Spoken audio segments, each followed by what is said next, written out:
You're going to look at the video for the class. We're going to speak about learning and the general problems about learning.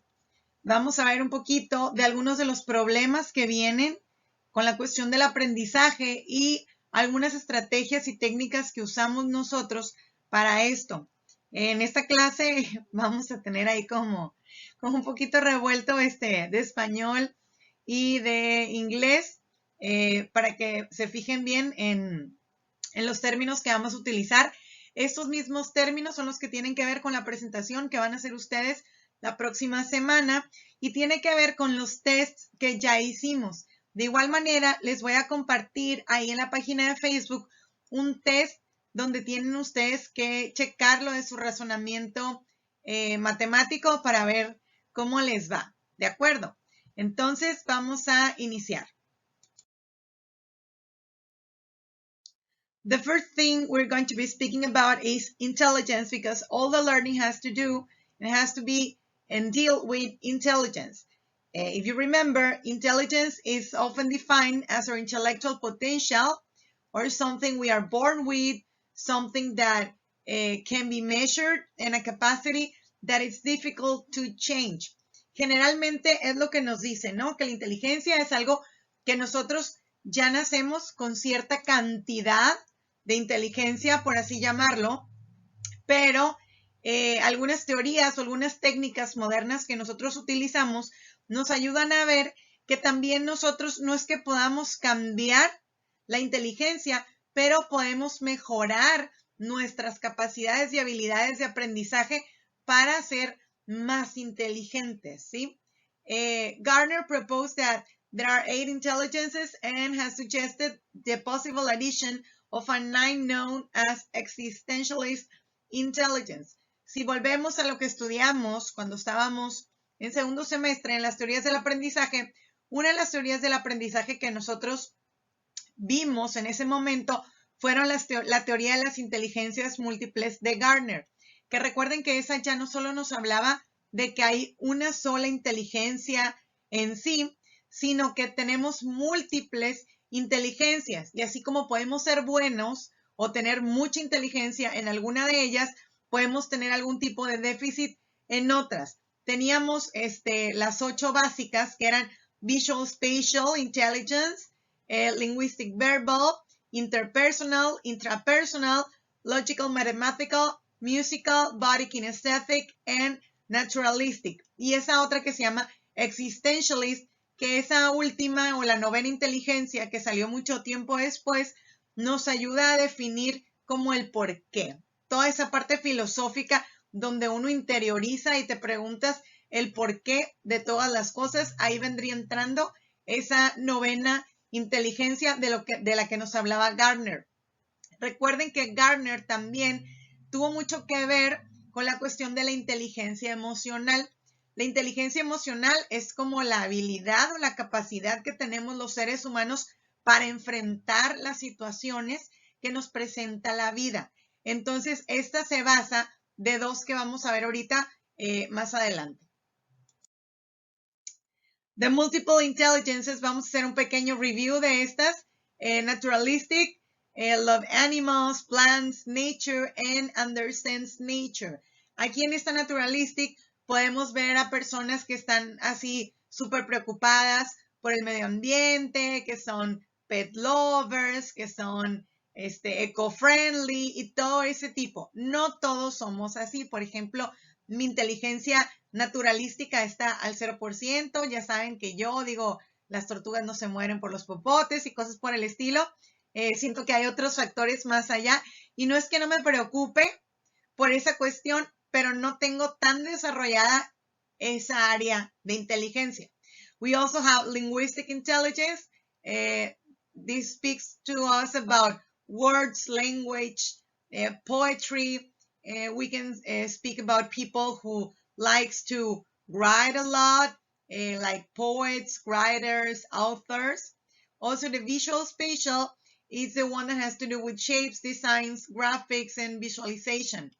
Toda esa gente que se dedica a ser arquitectos, que son decoradores o que a lo mejor no se dedican a eso, pero que es gente así que en el Tetris y el Lego eran muy buenos, ¿no? Para armar toda esa cuestión, para organizar, la gente que tiene su closet así súper organizadito, con las cajitas y todo acomodado, ahí entraría lo visual spatial, ¿sí?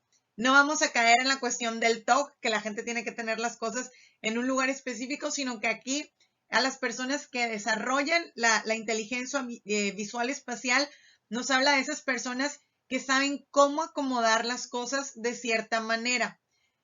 No hablamos nada más de diseñadores y de ingenieros, sino también de personas que tienen que ver, puede ser, con la cuestión de las artes, ¿sí? Musical people, well, they are really easy to identify. Las personas que son musicales, pues ellos todo lo ven en ese sentido. Las personas que tienen muy desarrollada su inteligencia musical, pues generalmente traen en su cerebro, escuchan música todo el día, todo lo hacen como en acordes, todo es de esa manera. Hablamos de músicos, de cantantes, de compositores, de artistas que se dedican a todo lo que tenga que ver con la cuestión musical. La parte kinestésica nos hablaba de gente que tiene habilidades en la cuestión física, más que nada, ¿sí? En actividades, en movimientos, pueden ser actores, deportistas, bailarines, gente que tiene una perfecta coordinación en su motricidad. Logical Intelligence, aquí nos habla de las personas que son muy buenas para los números, contadores, personas que trabajan en bancos, ingenieros incluso que hacen medidas muy exactas, cuestiones que tienen que ver con la física, con la química y eso.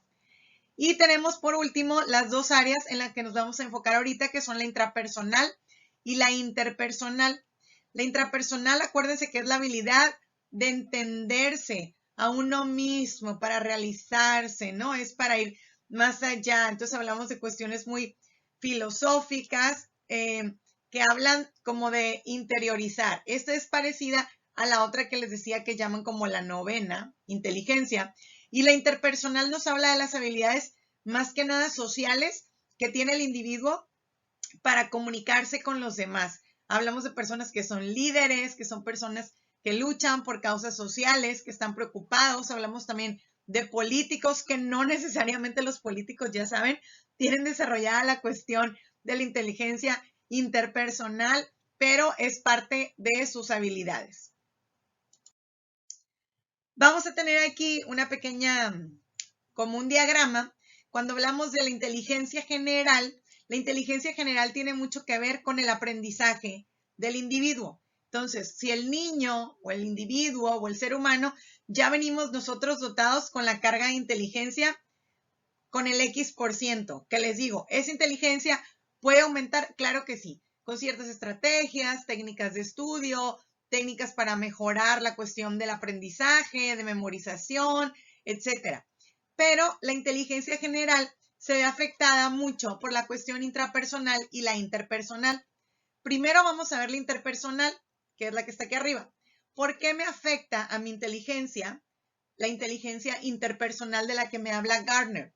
Porque acuérdense que el ser humano se preocupa por cómo lo ven los demás, por el juzgar de la gente, ¿sí? Entonces, yo puedo tener cierto nivel de inteligencia, pero si a mi alrededor todos me dicen que soy burro, entonces yo me la voy a empezar a creer y mis calificaciones o mi rendimiento y mi capacidad van a tender a bajar.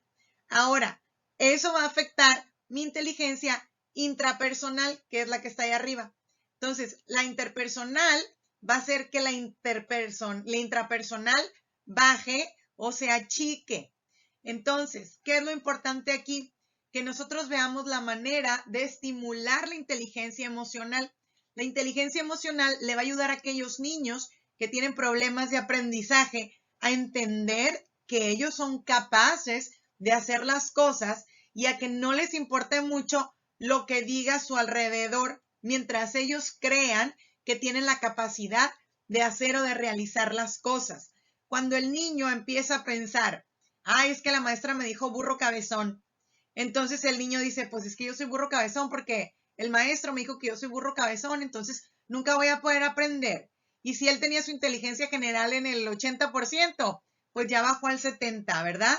Entonces, si ya con eso el niño se lo creyó, ya estamos hablando de que ese 80 ya se convirtió en un 50. Entonces, la inteligencia emocional decíamos que es aquella inteligencia o aquella habilidad o capacidad que tenemos los seres humanos para enfrentar las situaciones que se nos presentan en la vida, buenas o malas. Es como mi reacción a lo que sucede alrededor.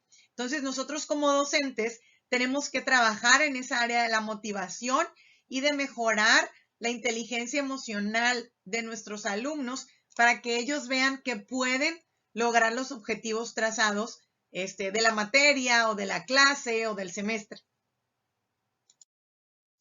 En general, dice aquí que nosotros los seres humanos tendemos a evaluar, desarrollar y valorar únicamente algunas de las características de la inteligencia, ¿verdad? Entonces, si nosotros nos remontamos a la escuela, pues ahí nos evalúan matemáticas, nos evalúan español, que tiene que ver con lo lógico matemático, con lo lingüístico verbal. Entonces, la mayoría de todas las cuestiones que miden el coeficiente intelectual se basan en esos dos razonamientos, ¿sí? La lógico-matemática y la lingüístico-verbal. Entonces, las otras inteligencias que veíamos ahorita, que son la intrapersonal y la interpersonal, ya pasan como a segundo término. Esas no son evaluadas, ¿verdad?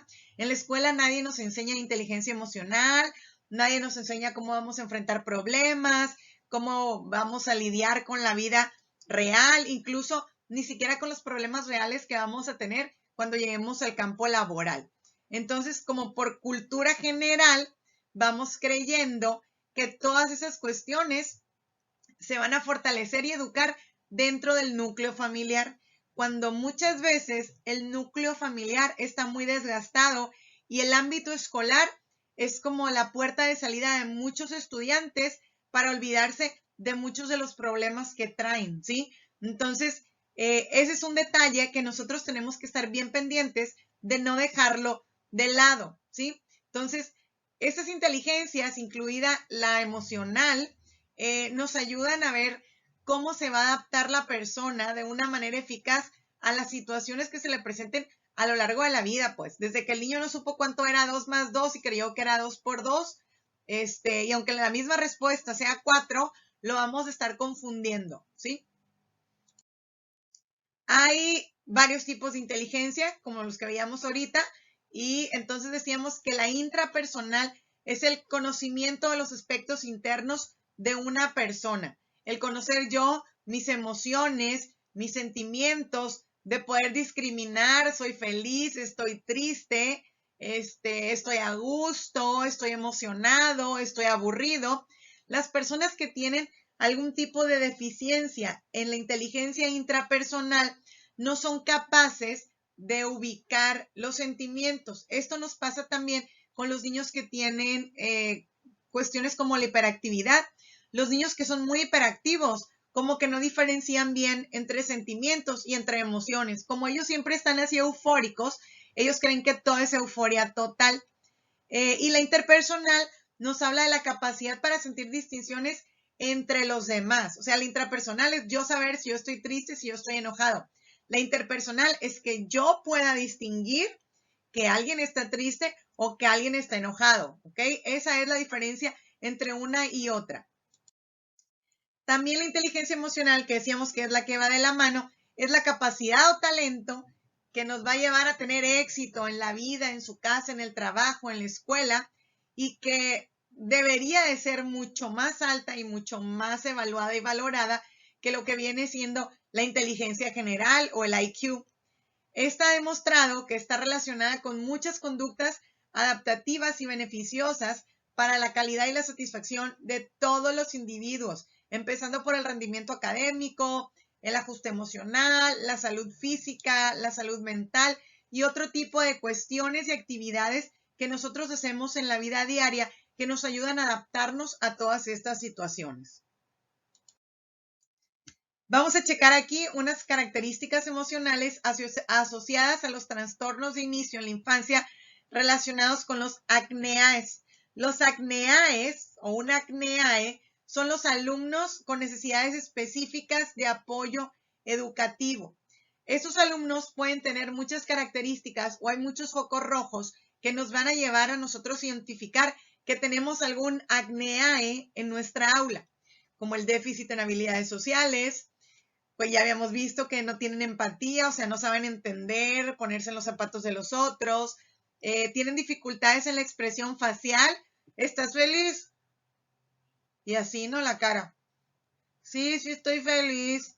Ah, pero no estás enojado. No, no estoy enojado, estoy feliz, ¿verdad? Entonces, tienen dificultades hasta para expresarse. Hay niños que ni siquiera gesticulan al momento de estar felices o tristes, ¿sí? Así como si estuvieran siempre en neutral.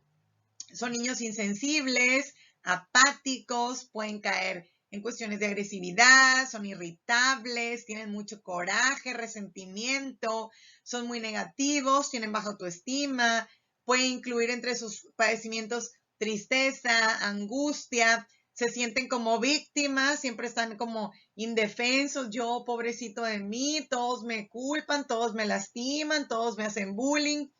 Pueden ser muy hiperactivos, les puede dar vergüenza, por ejemplo, hablar en público, hacer exposiciones, pueden presentar ciertos miedos a muchas cosas, incluso si son niños pequeños, a ir al baño solos, a salir al receso, a trabajar con ciertos niños, tienen cuestiones de culpabilidad, son niños que generalmente no van a dormir bien, que tienen pesadillas, que pueden tener problemas de depresión, que sufren de aislamiento, son niños que no conviven socialmente, que rechazan y son rechazados, que tienen dificultad para concentrarse en las tareas por más simples que les presenten. Entonces, no necesariamente las tienen todas, pero si tengo 3 de estas de la lista, quiere decir que yo tengo un niño que necesita un apoyo especial en mi clase. Vamos a hablar ahora un poquito de lo que es el razonamiento abstracto. Ustedes la semana pasada hicieron un test similar a lo que tenemos aquí arriba, ¿sí? El razonamiento abstracto nos dice que es un conjunto de operaciones cognitivas basadas en la reorganización de conceptos abstractos llevados a cabo con la finalidad de producir información en una forma nueva o en una conclusión. Entonces, el razonamiento abstracto es parecido a la lógica. Me lleva a decir, bueno, pues si primero está el palito así, luego así, luego así, quiere decir que ahora sigue así. Es algo que es lo que sigue, pero que yo no lo puedo ver. No está ahí, pero yo sé que existe y que eso es lo que debe de ir. Mientras más tenemos desarrollado el razonamiento abstracto, tenemos mejores cuestiones de adaptación a los cambios. Las personas que tienen un alto razonamiento abstracto no se les dificulta enfrentarse a ciertos cambios en la vida. Es una aptitud que está muy relacionada con la inteligencia y las personas, por ejemplo, que tienen una autoestima alta, su razonamiento abstracto, por lo tanto, también es muy alto. ¿Por qué? Porque el mismo razonamiento abstracto los lleva a creer que hay situaciones concretas mejores después. También está después el razonamiento numérico, ¿sí? El razonamiento numérico es la habilidad de comprender y aplicar información obtenida en tablas, en figuras, en gráficas, en cuadros, en números. Estamos hablando como de un nivel un poquito más superior, más allá de las habilidades numéricas de sumar 2 más 2. A las personas del razonamiento numérico se les da muy bien hacer ejercicios como el sudoku y esas cosas. Son capaces de interpretar datos y analizar datos de una manera así como muy estrambótica, va relacionadas con las matemáticas, con el razonamiento deductivo e inductivo, ¿no? Es lo que yo, si 2 más 2 son 4 y lo multiplico por 2, pues son 8, ¿verdad? Entonces, tenemos aquí un ejemplo que dice, ¿qué país de 7 letras se puede formar cogiendo una de las letras de estas teclas, ¿sí? Entonces, si yo empiezo con el 3, puede ser la D, la E o la F. Después tengo el 2, que es la A, la B o la C. Podría ser Fa. No, no es Fa. Entonces, creo que mi razonamiento numérico no es bueno, muchachos. Entonces, son como el razonamiento numérico nos lleva a resolver como acertijos que tienen que ver con números y letras, a hacer cuestiones numéricas bien exactas. Por ejemplo, son niños que son sobresalientes en resolución de problemas, en completar tablas de números, en cuestiones de hacer reglas de 3 y todo eso. El factor verbal, aquí ya nos habla, o el razonamiento verbal también se le llama, es una disciplina que busca darle como ciertos elementos al individuo para hacer un uso apropiado del idioma. ¿Qué quiere decir? Es la capacidad donde yo involucro lo que pienso con lo que digo y con lo que escucho. Por lo tanto, me hace un buen emisor y un buen receptor, ¿sí? Son todas aquellas habilidades que tengan que ver con el habla. Si yo hilo lo que pienso con lo que digo, ya ven que de repente hay gente que es muy imprudente, que se salen las cosas de su boca sin que las piense. Esta gente, pues su razonamiento verbal no es tan bueno. Entonces, aquí se trata de eso, de la conexión de lo que pienso con lo que digo, con lo que escucho. ¿Cuáles son los principales temas del razonamiento verbal? Ya hablando en la cuestión escolar. Dice que aquí la aptitud para el manejo del idioma es aquella disposición natural que podemos desarrollar sobre la base de una ejercitación constante y metódica, ¿sí? Tiene algunos ejercicios que podemos usar en los estudiantes para que mejoren esta cuestión del razonamiento verbal, como es el uso de sinónimos, antónimos, analogías, oraciones incompletas y comprensión de lectura. Son algunas de las técnicas sugeridas para mejorar el razonamiento verbal del alumno. La atención. ¿Qué es la atención? ¿Verdad? No tensión, atención. La atención es aquello que nosotros nos llama a centrarnos y enfocarnos en una cosa por un periodo de tiempo. La atención tiene que ver con la memoria a corto, largo y mediano plazo. La atención es muy selectiva. Al poner una atención en ciertos estímulos e ignorar otros, limitamos las posibilidades de lo que percibimos y de lo que procesamos. Tiene mucho que ver lo que escucho con lo que veo, con lo que leo, por ejemplo. Aquello a lo que dirigimos nuestra atención depende de cosas que ya sabemos y que necesitamos saber. La atención se ve afectada por otras cosas que ocurren en el momento, como la complejidad de la tarea, los recursos que hay de la situación, la habilidad de concentración, los factores externos que nos pueden distraer. Por ejemplo, yo aquí en mi casa me pasa mucho que estoy grabando las clases o estoy dando clase y de repente pasan carros o motos y me distrae, ¿sí? Los ruiditos, los sonidos, las luces, todo eso es un factor de distracción que desvía nuestra atención de lo que estamos haciendo. La atención podría definirse entonces como la capacidad de generar, seleccionar, dirigir y mantener un nivel de activación adecuado para procesar la información relevante. Entonces, es un proceso a nivel cognitivo que permite orientarnos hacia aquellas cosas que son importantes para nosotros, ojo, y ignorar aquellas que nosotros suponemos que no son relevantes, ¿ok? Entonces, si tengo un niño que es hiperactivo y yo estoy escribiendo en el pizarrón, pero al mismo tiempo estoy moviendo mi pie, el niño va a fijar su atención en mi pie, no en lo que estoy escribiendo en el pizarrón. Hay una serie de características que tienen que ver con la atención, que son la amplitud, la intensidad, el desplazamiento y el control, que estos tienen que ver con toda esa cuestión cognitiva. Hay varios tipos de atención: la atención externa, la atención abierta, la encubierta y la selectiva o de atención focalizada. La externa es donde captamos más todo lo que es externo, todo lo que es el entorno de lo que se supone que yo le debería poner la atención. La atención abierta dice que aquí facilita el acto de atender, por ejemplo, orientar la cabeza, de que, cuando estamos poniendo atención ya ven que mueven la cabeza, así como, sí estoy entendiendo, sí estoy captando. La atención encubierta es la que permite atender estímulos sin la apariencia de que se está llevando a cabo el acto. Por ejemplo, que ustedes estén inmutados, pero en realidad están captándolo todo. Y la selectiva es eso, que entonces yo busco a qué le voy a poner más atención que a otras cosas. Ahora, la concentración es la capacidad de una persona de mantener fija su atención en un objeto, en una profundidad y durante un periodo de tiempo. Hay cuestiones aquí que favorecen la concentración, como tachar letras, visualizar la imagen, por ejemplo, el subrayado, cuando nosotros tenemos un texto, la música o ciertos sonidos que nos ayudan a esa cuestión de la atención. Es la capacidad, dice, de mantener la atención en una tarea por más tiempo sin distraerte. Mientras más sentidos se utilicen en la actividad, mayor será la atención. Por ejemplo, cuando yo les mando videos, ahí en los videos ustedes están utilizando su vista y su oído. O probablemente a ustedes se les dé más estar escuchando la clase y al mismo tiempo tener cierta música de fondo que les va a ayudar a retener mejor. O sea, la concentración es una destreza que nosotros podemos aprender y nos ayuda a depurar qué es importante y qué no es importante. Entonces, la concentración es aquí y ahora. No es como que, yo creo que mañana me voy a concentrar en la clase de ayer. No, ahí sí no aplica.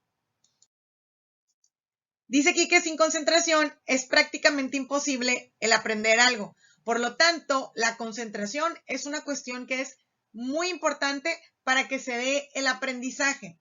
El aprendizaje junto con la concentración nos ayudan a aprender las cosas más importantes, a seleccionar eso que es la información que debemos retener de todo este choro, por ejemplo, que estoy hablando ahorita. Es una de las habilidades más importantes dentro del proceso del conocimiento y se enfoca en un punto de interés o fortalece un punto de interés que nosotros ya tenemos. Por eso cuando hablamos de temas que nos gustan o que nos llaman la atención, es más fácil concentrarnos.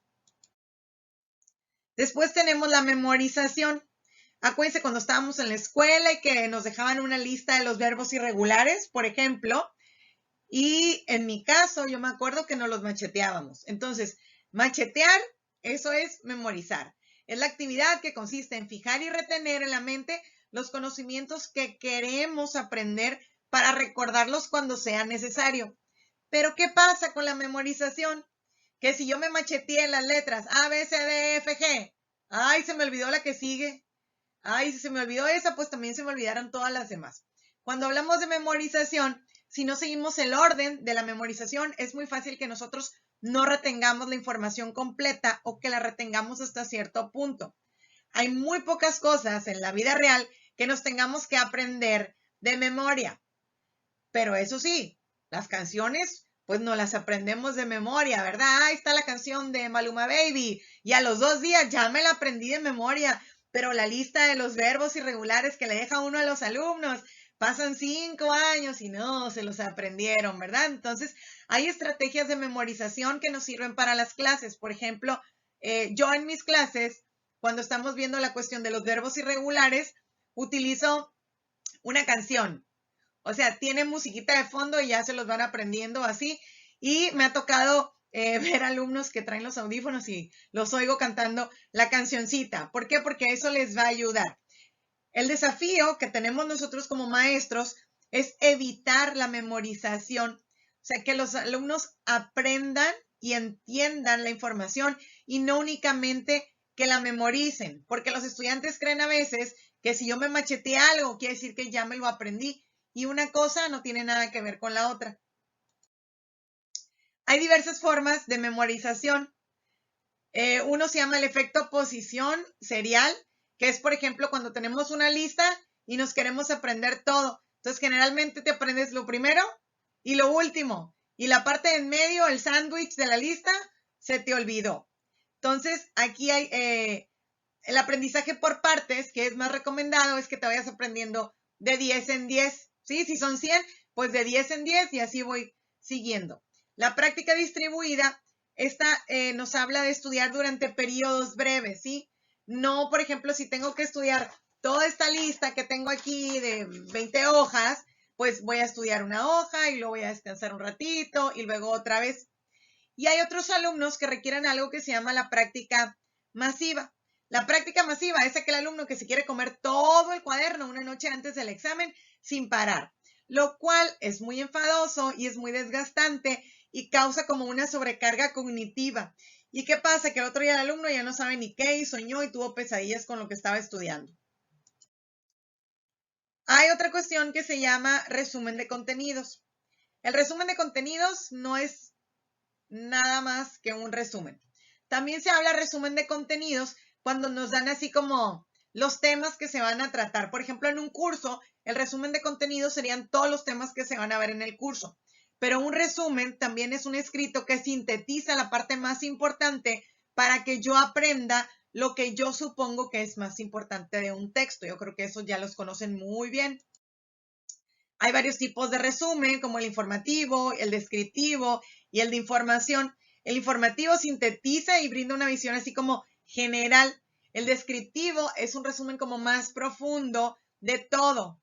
Y el de investigación, aquí ya tienes que buscar diversas fuentes, ya es más cuestión así como para hacer publicaciones o por ejemplo cuando les dejan como los ensayos, que donde tienen que poner información, bibliografía y buscar más de una fuente.